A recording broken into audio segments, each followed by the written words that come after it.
Okay, so in unit number 6 of information security and cyber law, today's topic is about copyrights. Copyrights में हम directly शुरू करेंगे. So copyrights basically, तो copyrights एक right है basically जो कि लॉ आपको देता है. किस लिए? For the original creator of literary, dramatic, musical, artistic works, या फिर अगर आपने कुछ प्रोड्यूस किया हो, सिनेमाटोग्राफ, फिल्म्स या फिर साउंड रिकॉर्डिंग. 1 2 3 4 5 एंड 6 चीजों को यहाँ पे कॉपीराइट का जो है ये दिया हुआ है. ठीक है. तो लिटरेरी वर्क ये क्या होते हैं, ड्रामेटिक क्या होते हैं, ये आगे भी स्क्रीनशॉट मैंने लगाया हुआ है, तो इससे हम देखेंगे आगे. अभी आप ये देखिए कि कॉपीराइट बेसिकली एक राइट नहीं है, सिंगल राइट की यहाँ पे बात नहीं होती है. It is a bundle of rights. Rights में हक दिया है आपको. ठीक है. आपके पास कुछ intellectual property in terms of literary, यानी कि बुक आपने लिखी हुई है, ड्रामेटिक आपने कुछ क्रिएट किया, प्रोड्यूस किया हुआ है, म्यूजिकली आपने कुछ गाना या धुन या लिरिक्स आपने क्रिएट किए हुए हैं, राइट. आर्टिस्टिक वर्क आपने की है, पेंटिंग की हुई है, या आपने कोई मूर्ति बनाई हुई है, सारी चीजें बच्चों इसमें जो है कवर हो जाते हैं. ओके. या फिर आपने कुछ विजुअल इफेक्ट्स के थ्रू कुछ फिल्म प्रोड्यूस की हुई है, या आपने साउंड रिकॉर्ड किया हुआ है, तो वो सारी की सारी जो कॉपीराइट के अंडर आ सकते हैं. ठीक है. So it is a bundle of right. उसमें बंडल ऑफ राइट क्यों कहा गया है? क्योंकि 4 चीजें हैं main: reproduction, communication to the public, adaptation and translation की ये आपको राइट देता है. कि आपके पास कुछ इंटेलेक्चुअल प्रॉपर्टी है, मान लीजिए आपने कोई बुक लिखी हुई है, क्या कोई उसे रिप्रोड्यूस कर सकता है या नहीं? क्या उसे वो कम्युनिकेशन टू द पब्लिक कर सकता है ओपनली या नहीं? ठीक है. अडेप्टेशन की आपने आपकी बुक पढ़ के किसी को कुछ आइडिया आया और उसने उसको चेंज करके कुछ नया वहाँ पे कुछ बनाया. ठीक है. तो वो that is adaptation. Translation of work means जैसे हिंदी में आपने बुक लिखी हुई है, क्या उसे कोई इंग्लिश में कन्वर्ट कर सकता है या नहीं? तो ये सारे राइट आपके पास रहेंगे अगर आप, if you are the original creator of that copyright, sorry intellectual property. ठीक है. और जिस तरह से आईटी एक्ट 2000 था, वैसे ही कॉपीराइट एक्ट 1957 है. ठीक है. जो कि अनऑथराइज्ड यूज होने से आपके इंटेलेक्चुअल प्रॉपर्टी को बचाएगा. ठीक है. बीच में क्या लिखा है? वही चीजें, लिटरेरी, ड्रामेटिक, दिस वन, ये सारी यहाँ पे आ गई बच्चों. तो कॉपीराइट एक्ट जो 1957 है, ये क्या करेगा कि ये आपकी ओरिजिनल जो आपका जो इंटेलेक्चुअल प्रॉपर्टी है, स्पेशली लिटरेरी या ड्रामेटिक, म्यूजिकल, आर्टिस्टिक, या कोई फिल्म या फिर साउंड रिकॉर्डिंग, उसको अनऑथराइज यूजेस से प्रोटेक्ट करेगा. ठीक है. जब हम पेटेंट से इसे कंपेयर करते हैं, पेटेंट्स बेसिकली एक्सप्रेशन को प्रोटेक्ट नहीं करता है, वो आइडिया को प्रोटेक्ट करता है. वेयर कॉपीराइट एक्सप्रेशन को प्रोटेक्ट करता है और आइडिया को प्रोटेक्ट नहीं करता है. ठीक है. आगे, copyrights does not protect ideas और कॉन्सेप्ट, ये मैंने आपको बताया. और इसमें 2 चीजें रहती हैं कॉपीराइट की जब भी हम डिस्कस करते हैं. ये सेल्फ एग्जीक्यूटिंग होता है और इंटरनेशनल इन स्कोप होता है. इसका क्या मतलब है? अगर आपने कोई बुक लिखी हुई है, वो आपकी इंटेलेक्चुअल प्रॉपर्टी है, तो वो कॉपीराइट से अगर आपने प्रोटेक्ट करनी है, ठीक है, तो वो ऑटोमेटिकली हो जाएगी. आपने बुक लिखी, दैट्स इट. आपको किसी भी तरह का फॉर्म भरने की वहां पे जरूरत नहीं होगी. वो ऑटोमेटिकली जो है आपकी हो जाएगी. आपके पास उसका कॉपीराइट होगा, सेल्फ एग्जीक्यूटिंग. और इंटरनेशनल इन स्कोप का मतलब क्या हुआ कि अगर आपने इंडिया में ये बुक लिखी हुई है, तो इंग्लैंड में भी उसका वही स्कोप रहेगा जो इंडिया में है. International in scope. जो राइट आपके पास इंडिया में है, वही राइट आपके पास इंग्लैंड में भी होंगे. ठीक है. तो ऐसा नहीं हो सकता कि आपने एक बुक लिखी, सपोज गीतांजलि आपने नाम लिखा एज ए ऑथर, और आपने यहाँ पे पब्लिश कर दी, और वो इंग्लैंड में किसी और ने आपका नाम हटा के वहाँ पे कोई और नाम डाल दिया. नो. अगर ऐसा हो रहा है तो आपके पास राइट है कि आप उसे जो है कानून के अंडर ला सकते हैं. तो कॉपीराइट के लिए एक वेबसाइट रहती है, copyright.gov.in. ठीक है. इसमें सारी डिटेल हमें मिलती है. Next is this slide is very important as far as exam is concern. और जो भी आपके फाइनल एग्जाम, ये काफी इंपॉर्टेंट है. इसमें देखिए क्या है. देखिए, इंडिया में जब हम कॉपीराइट प्रोटेक्शन या लॉ की बात करते हैं, राइट, तो कौन कौन सी वो वर्क्स हैं, ये मैंने आपको असाइनमेंट भी दी हुई है। What are the classes of works that can be protected using copyright? वही हैं 6 जो मैंने आपको पहले गिनाए: literary, dramatic, musical, artistic, cinematograph, film and sound recording. लेकिन इसमें सबसे अहम जो बात रहती है वो ये कि आपका जो काम है work, that must be original. ऐसा नहीं हो कि गीतांजलि ने एक बुक लिखी हुई है, कल दिन को कोई और आया उसने कहा कि नहीं ये बुक तो मैंने लिखी हुई है, नो, और वो कॉपीराइट की वहां पे बात करने लग गया, नो। ठीक है, तो ओरिजिनल होना चाहिए। तो ओरिजिनल है या नहीं है इसको प्रूव करने में काफी टाइम लग सकता है, तो इसे कॉम्प्लिकेटेड प्रोसेस बेसिकली। जस्ट इतना याद रखिए कि वो ओरिजिनल होना चाहिए। इन 6 कैटेगरी में से किसी भी तरह की अगर आपके पास इंटेलेक्चुअल प्रॉपर्टी है तो वो ओरिजिनल होना चाहिए। ओके, हाँ ये देखिए, copyright protects the rights of the author. जो ऑथर है, ओरिजिनल ऑथर, ठीक है, उसके राइट्स को प्रोटेक्ट करता है। लिटरेरी में अगर आपने बुक लिखी है, you are the author. Dramatic में जिसने उसको डायरेक्शन दी हुई है वो ऑथर रहता है। म्यूजिकल में या आर्टिस्टिक में, इनमें अलग अलग वहाँ पे जो है रहते हैं author.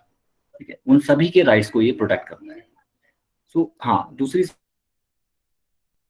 Copyrights are assignable. Assign कर सकते हैं हम। मान लीजिए गीतांजलि ने आज कुछ किसी चीज का कॉपीराइट आपका उसके पास है, कल दिन को इन फ्यूचर में उसे लगा कि उसने ये कॉपीराइट किसी और को असाइन करना है, सो दिस इज पॉसिबल। उसके बाद क्या होगा, वो जो है नेक्स्ट जो है उसका कॉपीराइट होल्डर हो जाएगा। ठीक है, और ये मैंने आपको पहले ही बताया, copyright does not protect ideas और कॉन्सेप्ट्स। हाँ, न्यूज के ऊपर कॉपीराइट की कोई वहां पे जगह नहीं है। जो न्यूज़ होती है, जैसे आप न्यूज़ सुनते हैं, ठीक है, रेडियो पे या जिसमें, वो तो उसका कोई कॉपीराइट नहीं होता। हाँ, कॉपीराइट किसका होता है कि किस तरीके से उस न्यूज़ को रिपोर्ट किया गया है। ये कुछ एक आपके जनरल नॉलेज के लिए ये चीज़ें मैं आपको बता रहा हूँ। तो न्यूज़ के ऊपर कॉपीराइट नहीं होता है, लेकिन उस न्यूज़ को किस तरह से रिपोर्ट किया गया है, the way in which a news item is reported, उसका कॉपीराइट हो सकता है। ठीक है, और ये मैंने आपको पहले बताया, acquisition of the copyright is automatic, यानी कि सेल्फ एग्जीक्यूटिंग है। वो किसी भी तरह की इसमें फॉर्मेलिटी की आपको जरूरत नहीं होती है। हाउएवर, क्यों हम कॉपीराइट की बात करते हैं? क्योंकि अगर इन फ्यूचर कोई डिस्प्यूट होता है, इसने कहा कि ये बुक तो मैंने लिखी हुई है, राइट, और लिखी किसी और ने थी, वो गीतांजलि ने लिखी थी फॉर एग्जाम्पल। ठीक है, तो गीतांजलि को क्या चाहिए? Certificate of registration is required. किस लिए? To be produced as an evidence in the court, अगर कोई डिस्प्यूट होता है तो। Otherwise there is no need of certificate of registration. ठीक है, तो ये चीज।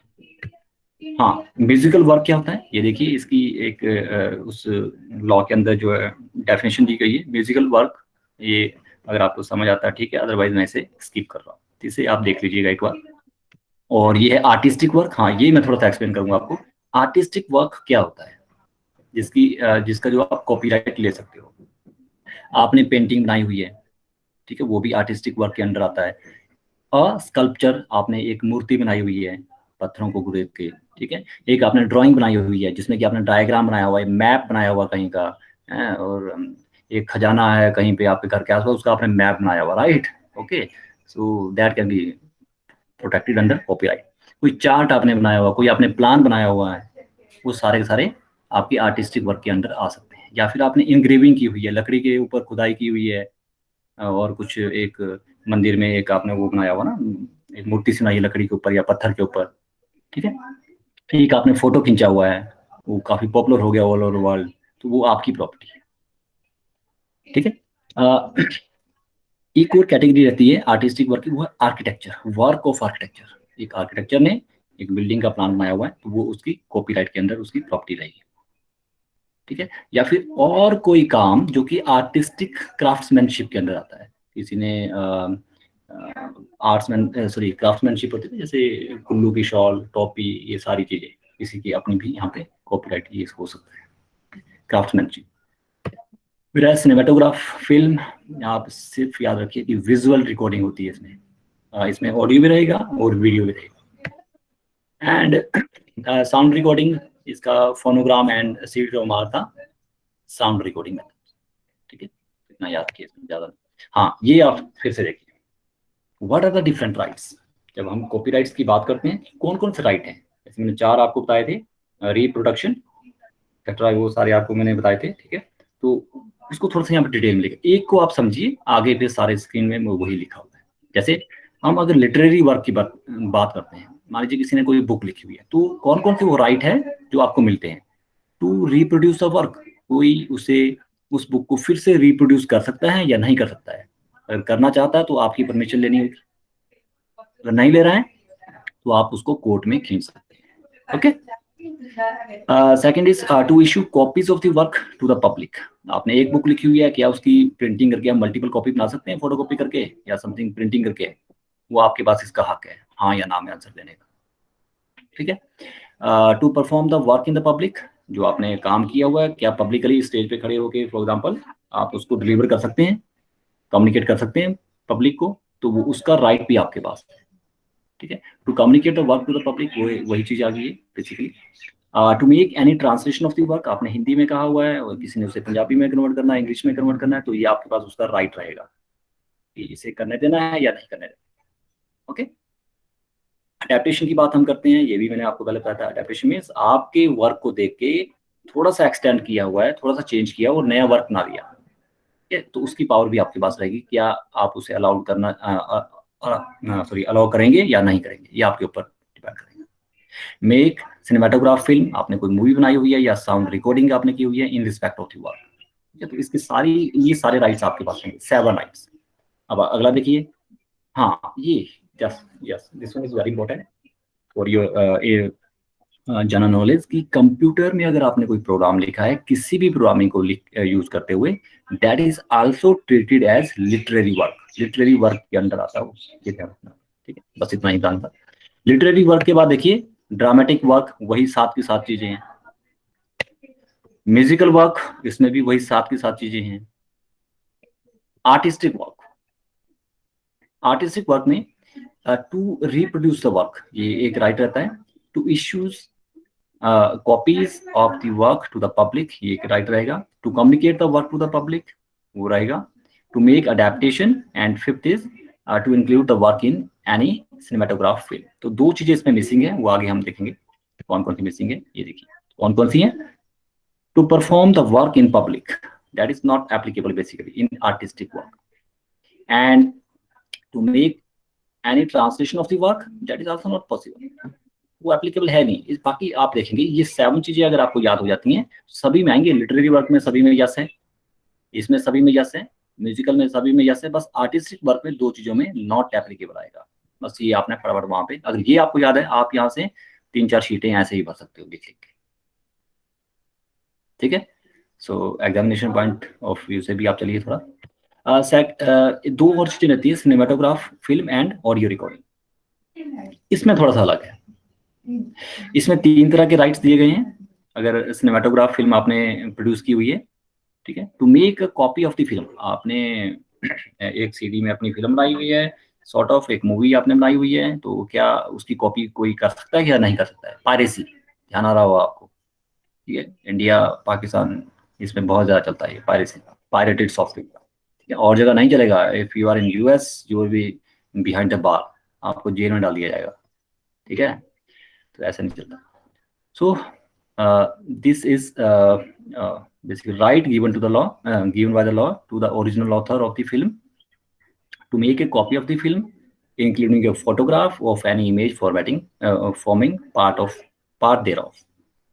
या उसको बेचना, यस, आपने एक मूवी बनाई थी, उसका उसको किसने कॉपी कर दी सीडी में और बेचना शुरू कर दिया, तो ये आपके पास राइट है उसका कि ये अलाउ करना है या नहीं करना है। टू सेल और गिव ऑन हायर और ऑफर फॉर सेल और hire a copy of the film.